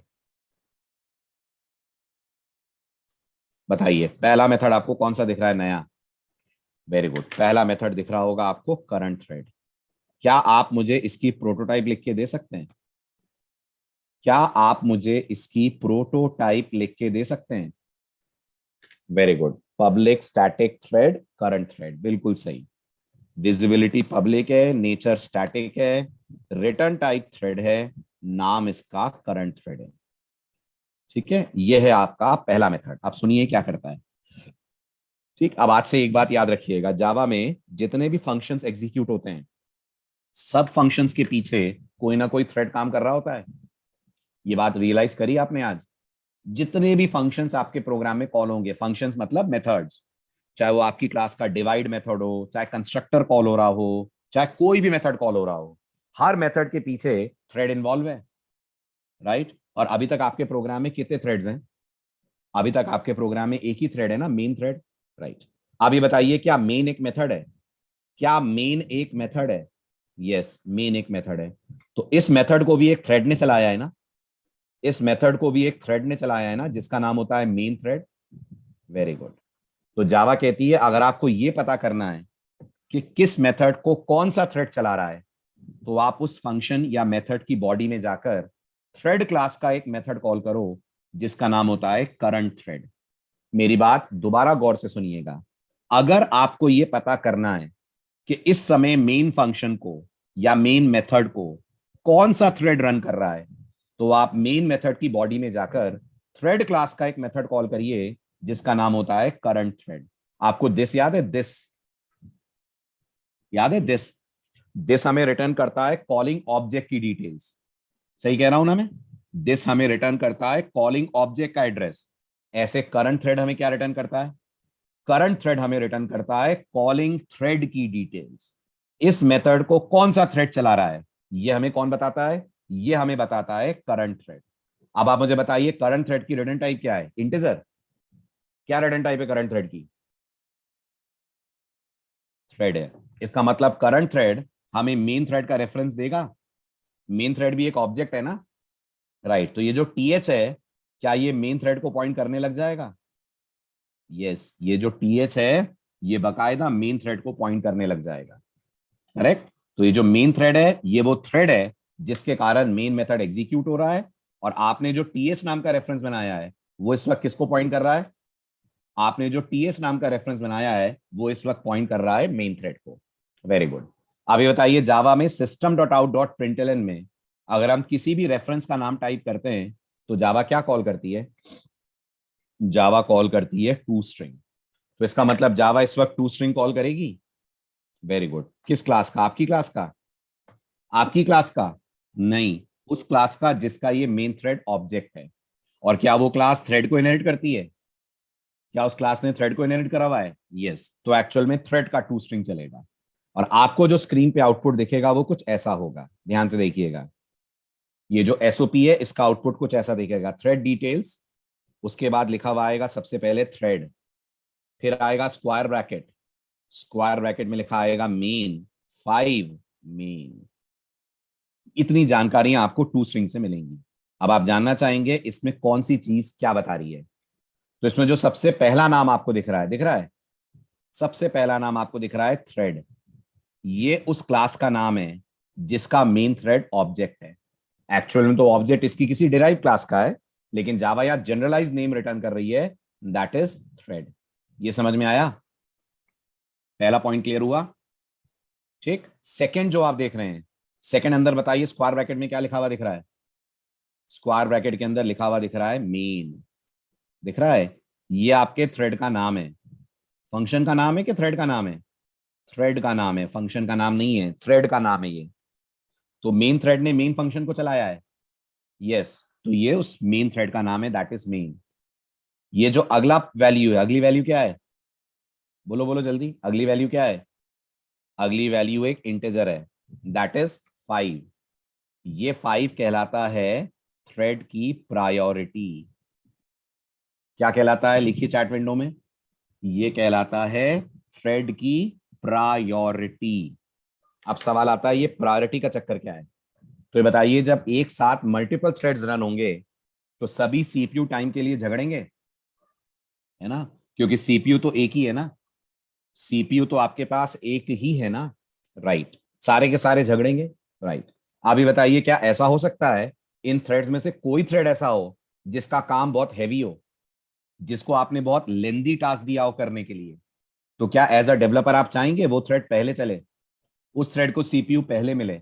अपन एक स्ट्रीमिंग प्लेयर बनाते हैं, समझिएगा ध्यान से मेरी बात। स्ट्रीमिंग वीडियो प्लेयर, समझते हैं स्ट्रीमिंग वीडियो प्लेयर क्या होता है? जो इंटरनेट से वीडियो डाउनलोड करते में उसे प्ले करे, जैसा आपका ब्राउजर करता है। ब्राउजर करता है स्ट्रीमिंग वीडियो, लाइव स्ट्रीमिंग होती है, लाइव स्ट्रीमिंग वर्ड सुना है आपने? ऐसे स्ट्रीमिंग वीडियोस होते हैं। स्ट्रीमिंग वीडियोस का काम होता है वो डाउनलोड करके रख नहीं लेते हैं पूरा वीडियो, थोड़ा सा डाउनलोड करते हैं, प्ले करते हैं, डाउनलोड करते हैं, प्ले करते हैं। अब आप मुझे बताइए, डाउनलोडिंग और प्लेइंग ये काम दो थ्रेड से कराए जा सकते हैं? एक थ्रेड डाउनलोड करे, एक थ्रेड वीडियो को प्ले करे। आपको क्या लगता है ज्यादा हैवी टास्क किसका होगा, वीडियो प्ले करने वाले का या इंटरनेट से वीडियो डाउनलोड करने वाले का? डाउनलोड वाले का टास्क हैवी होगा। और लॉजिकली आप ये भी चाहेंगे ना डाउनलोड ज्यादा हो, प्ले करने के लिए डाउनलोड होगा तब तो प्ले कर पाओगे। अगर प्ले वाले की स्पीड ज्यादा हो गई, डाउनलोड की स्पीड कम हो गई, तो प्लेयर बीच बीच में हैंग होगा कि नहीं? प्ले करने वाले के पास कुछ मिलेगा ही नहीं। और होता भी है, जब इंटरनेट की स्पीड स्लो होती है तो देखते हैं ना आप ब्राउजर में वीडियोस हैंग होने लगते हैं। वो जो रेड कलर वाली लाइन है वो ग्रे कलर वाली लाइन को क्रॉस कर जाती है, राइट? हाँ, बफरिंग की तो बात कर रहा हूं। तो जो डाउनलोड कर रहा है वो बफर ही तो कर रहा है। तो बफर करने वाला अलग थ्रेड है और प्ले करने वाला अलग थ्रेड है। आपको नहीं लगता बफर करने वाले को ज्यादा टाइम मिलना चाहिए, उसको ज्यादा सीपीयू टाइम मिलना चाहिए? तो आप कैसे बोलोगे जावा को कि इसको ज्यादा सीपीयू टाइम दो? कैसे बोलोगे? तो ये करने के लिए आप प्रायोरिटी बढ़ा देते हो, राइट? मिनिमम प्रायोरिटी कितनी? Minimum priority 1। मैक्सिमम प्रायोरिटी कितनी? Maximum priority 10। और अगर आप किसी को कोई प्रायोरिटी नहीं देते हो तो जावा अपनी तरफ से सबको बराबर प्रायोरिटी देती है। यस, जावा अपनी तरफ से सबको एक जैसी प्रायोरिटी देती है। और वो प्रायोरिटी क्या है? वो प्रायोरिटी 5 है। तो अगर सबकी प्रायोरिटी बराबर हुई तो कोई भी पहले चल सकता है। यस, अगर सबकी प्रायोरिटी 5 हुई तो कोई भी पहले चल जाएगा। कोई गारंटी नहीं है कि पहले यही थ्रेड चलेगा। लेकिन अगर आपने प्रायोरिटी बढ़ा दी तो जावा प्रेफरेंस देगी, पार्शियलिटी करने लगेगी। यस, जावा पार्शियलिटी करने लगेगी। और जावा उस थ्रेड को ज्यादा वेटेज पहले सीपीयू अवेलेबल कराने की कोशिश करेगी जिसकी प्रायोरिटी ज्यादा है। ये समझ आया? आया? अब दूसरी बात सुनो, जिसकी प्रायोरिटी ज्यादा है, अगर वो थ्रेड सीपीयू लेकर बैठ गया है और इतने में दूसरा थ्रेड आता है, जो दूसरा थ्रेड आता है उसकी प्रायोरिटी कम है, तो जावा ज्यादा प्रायोरिटी वाले थ्रेड को डिस्टर्ब नहीं करेगी। लेकिन अब इसका उल्टा केस लो, जिसकी प्रायोरिटी कम है उसके पास सीपीयू है, इतने में एक और थ्रेड लॉन्च होता है जिसकी प्रायोरिटी ज्यादा है, तो जावा क्या करेगी? जावा लो प्रायोरिटी वाले से सीपीयू छीन लेगी। अगर आपने कंप्यूटर साइंस में छीनने का मतलब सुना हो तो इंग्लिश में इसको बोलते हैं प्री एम्प्ट करना। ये वर्ड सुना है? प्री एम्प्ट हो जाएगा। अगर आपने ऑपरेटिंग सिस्टम सब्जेक्ट पढ़ा है तो ये सुना होगा, सीपीयू को प्री एम्प्ट कर लिया जाएगा। प्री एम्प्ट का मतलब होता है सीपीयू छीन लिया जाएगा। किससे छीन लिया जाएगा? लो प्रायोरिटी वाले थ्रेड से, चाहे उसका काम पूरा ना हुआ तो भी। यस, चाहे उसका काम पूरा ना हुआ हो तो भी। तो प्रायोरिटी के कितने असर? प्रायोरिटी बढ़ाने के दो असर। नंबर वन, प्रेफरेंस बढ़ जाती है। नंबर टू, छीनना कम हो जाता है उस थ्रेड से जिसके प्रायोरिटी ज्यादा है, छीनना बढ़ जाता है उस थ्रेड से जिसकी प्रायोरिटी कम है। आया समझ प्रायोरिटी का रोल? आया? ठीक है। अब तीसरी एंट्री क्या दिख रही है? तो आप गौर से देखेंगे तो तीसरा फिर एक मेन दिख रहा है। दिख रहा है फिर एक मेन?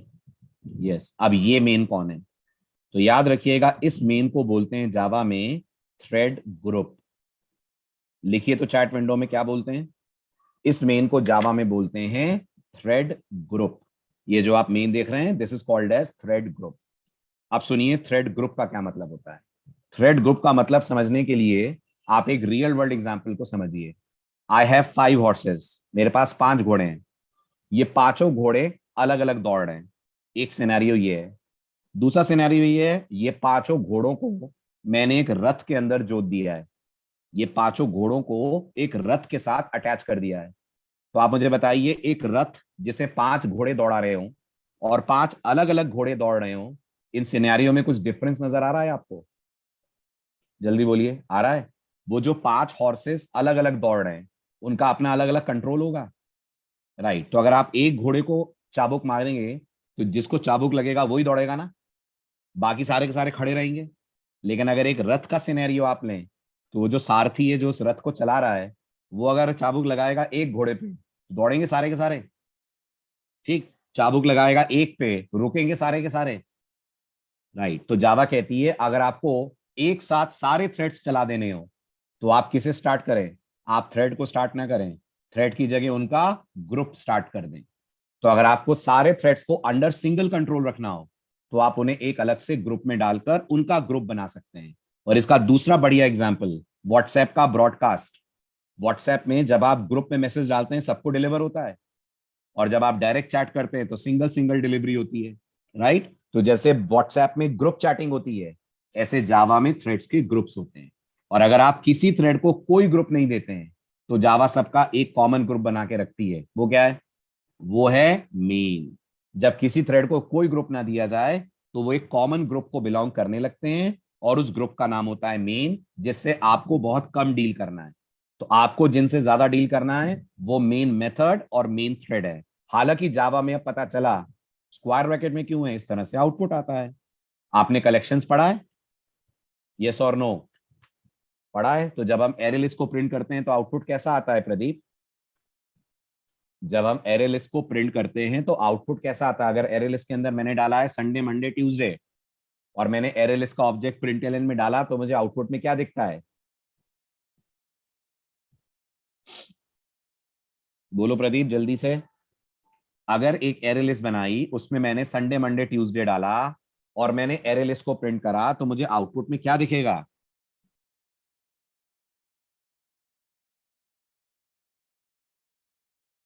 इतना डिफिकल्ट सवाल तो नहीं है प्रदीप, इतना टाइम तो नहीं लगना चाहिए। बाकी लोग बताएं, प्रदीप को शायद कंफ्यूजन हो रहा है। आउटपुट स्क्वायर ब्रैकेट में दिखेगा आपको, संडे मंडे ट्यूसडे दिखेगा ना।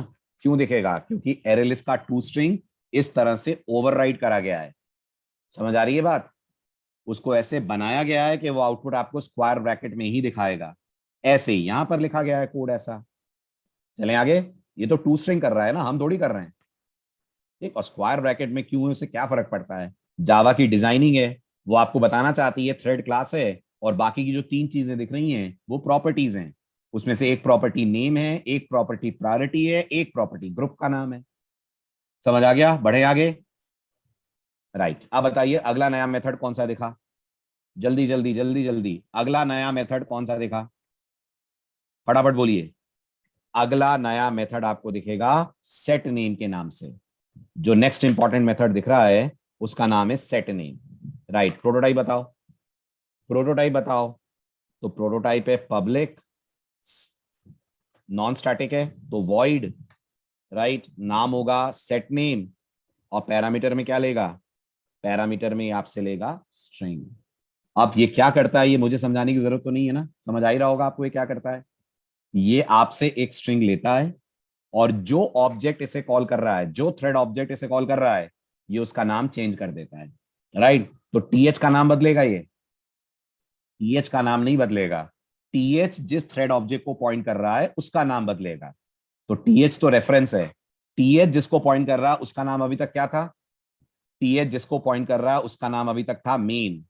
अब बताइए आफ्टर नेम चेंज आउटपुट में क्या चेंज आ जाएगा? आफ्टर नेम चेंज आउटपुट में क्या चेंज आ जाएगा? थ्रेड रहेगा। नेम चेंज होने से क्लास तो नहीं बदल गई ना, क्लास तो अभी भी इसकी थ्रेड है। लेकिन जो स्क्वायर ब्रैकेट के अंदर मेन दिखता था, अब वो मेन की जगह क्या दिखने लगेगा? अब दिखने लगेगा आपको सचिन। प्रायोरिटी अभी भी 5 रहेगी, यस। ग्रुप अभी भी मेन रहेगा, यस। बाकी दोनों चीजें चेंज नहीं होंगी, लेकिन नाम चेंज हो जाएगा। ये आएगा आफ्टर नेम चेंज का आउटपुट। ये भी क्लियर है? राइट, अब हम एंटर करते हैं ट्राई ब्लॉक में।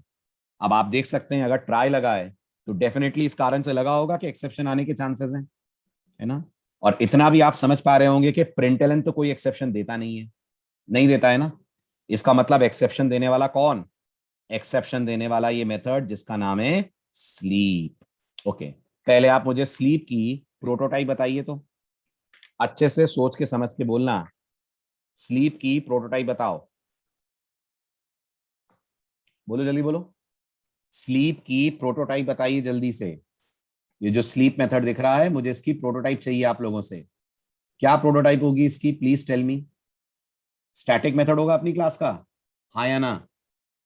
यस, अपनी क्लास का स्टैटिक मेथड होगा, वेरी गुड। और पैरामीटर में कुछ लेता होगा, पैरामीटर में कुछ ले रहा है, यस, पैरामीटर में लॉन्ग ले रहा है। ठीक, और एक चीज आप भूल रहे हैं, वेरी गुड विवेक, थ्रोज भी करता है। थ्रोज करता है तभी ट्राई कैच लगाना जरूरी था ना। यस, मतलब चेक्ड एक्सेप्शन है ये, इंटरप्टेड एक्सेप्शन।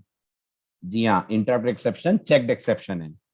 सो इस मेथड की प्रोटोटाइप है public static void sleep, parameter type है इसकी लॉन्ग, थ्रोज, इंटरप्टेड एक्सेप्शन। ये है इस मेथड का कंप्लीट डिक्लेरेशन। आ रहा है समझ? ये है इस मेथड का full declaration, complete declaration. Right, अब समझिए मेथड क्या करता है। ये बताइए जब कोई थ्रेड को सीपीयू मिलेगा और वो थ्रेड सीपीयू को यूज करना स्टार्ट करेगा, इतने में कोई दूसरा थ्रेड आएगा, तो क्या उस थ्रेड को सीपीयू मिलना चाहिए, या इस थ्रेड का काम खत्म करके ही उस थ्रेड को सीपीयू मिलना चाहिए?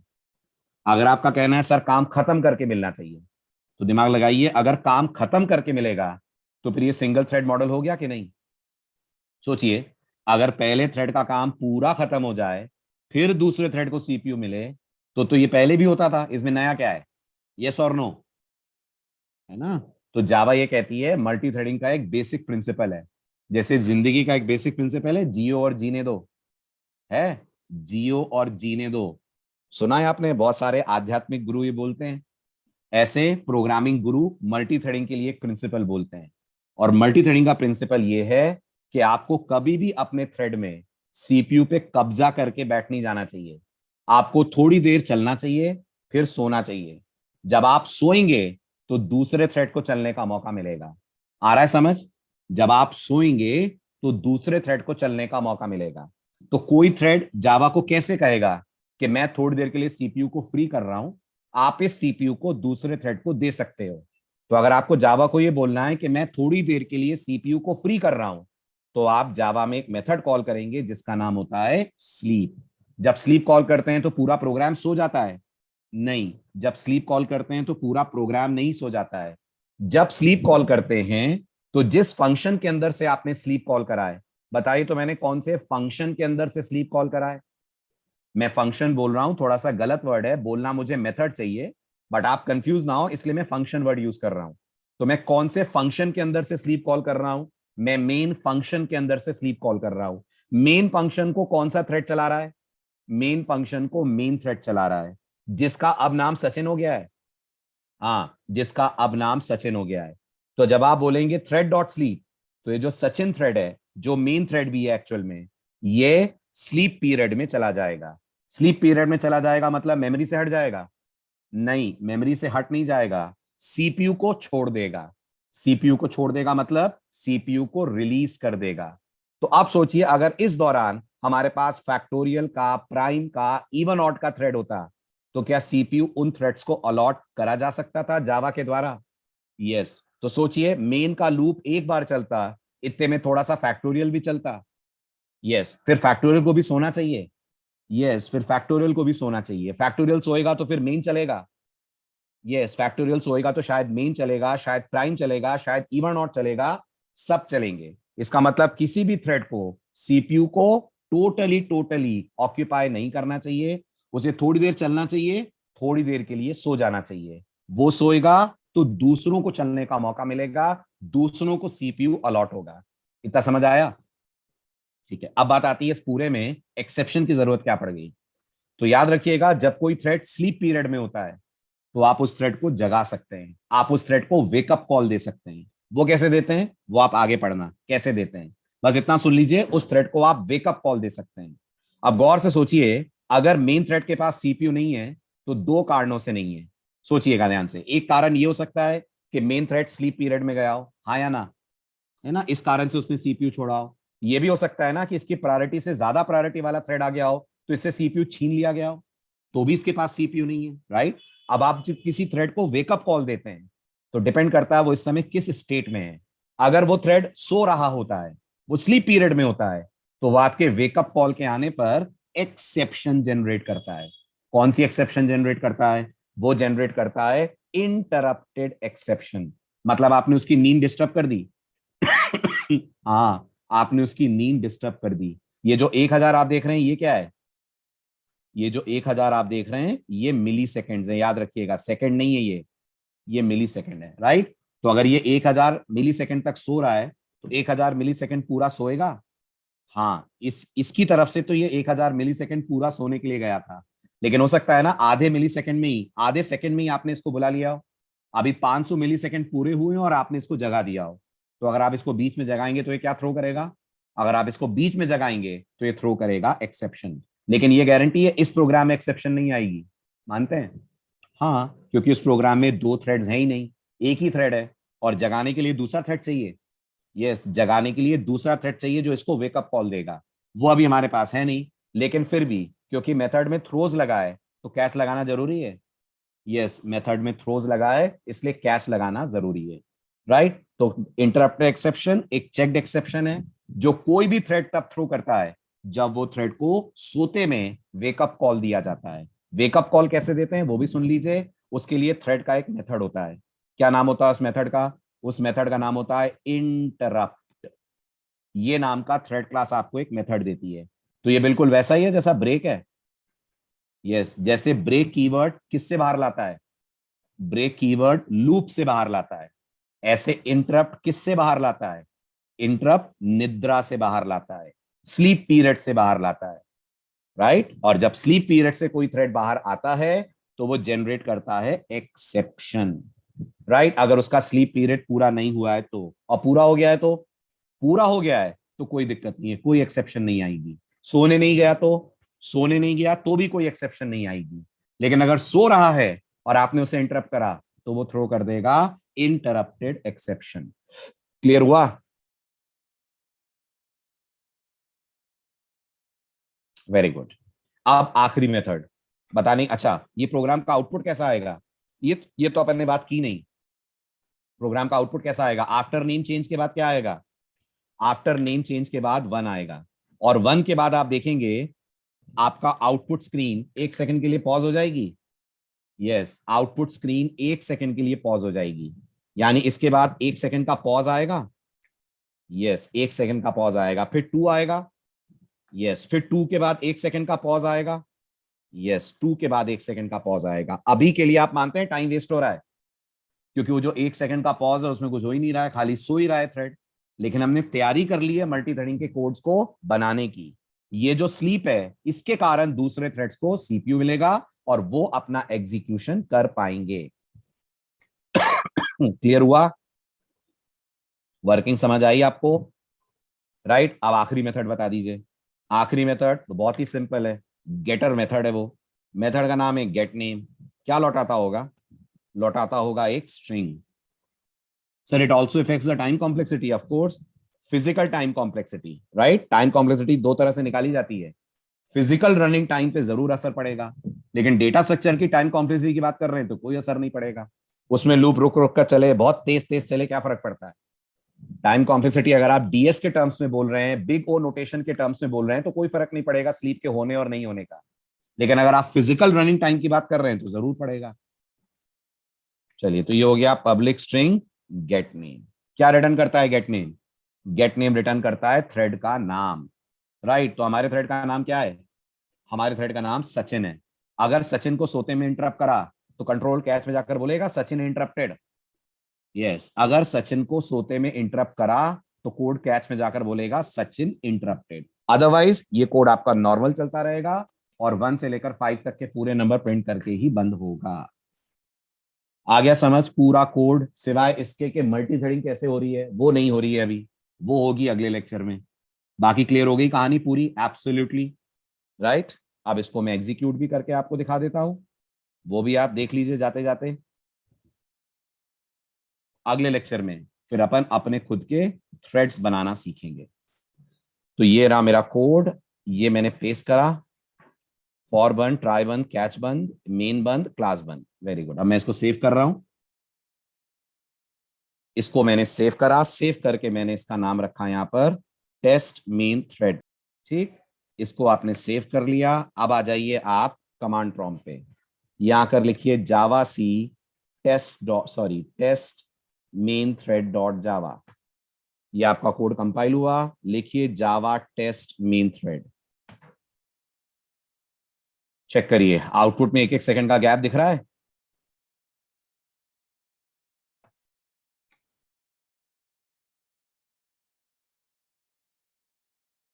करेक्ट। ठीक, अब ये जो गैप आपको दिख रहा है, इस गैप के दौरान दूसरा थ्रेड चल सकता था। जितनी देर यहां पॉजिंग हो रही है उतनी देर में आपका कोड दूसरे थ्रेड को चला देता, कुछ और टास्क, कुछ और एक्टिविटी परफॉर्म हो जाती। ठीक है, तो मिलते हैं अगले लेक्चर में। Bye bye, take care.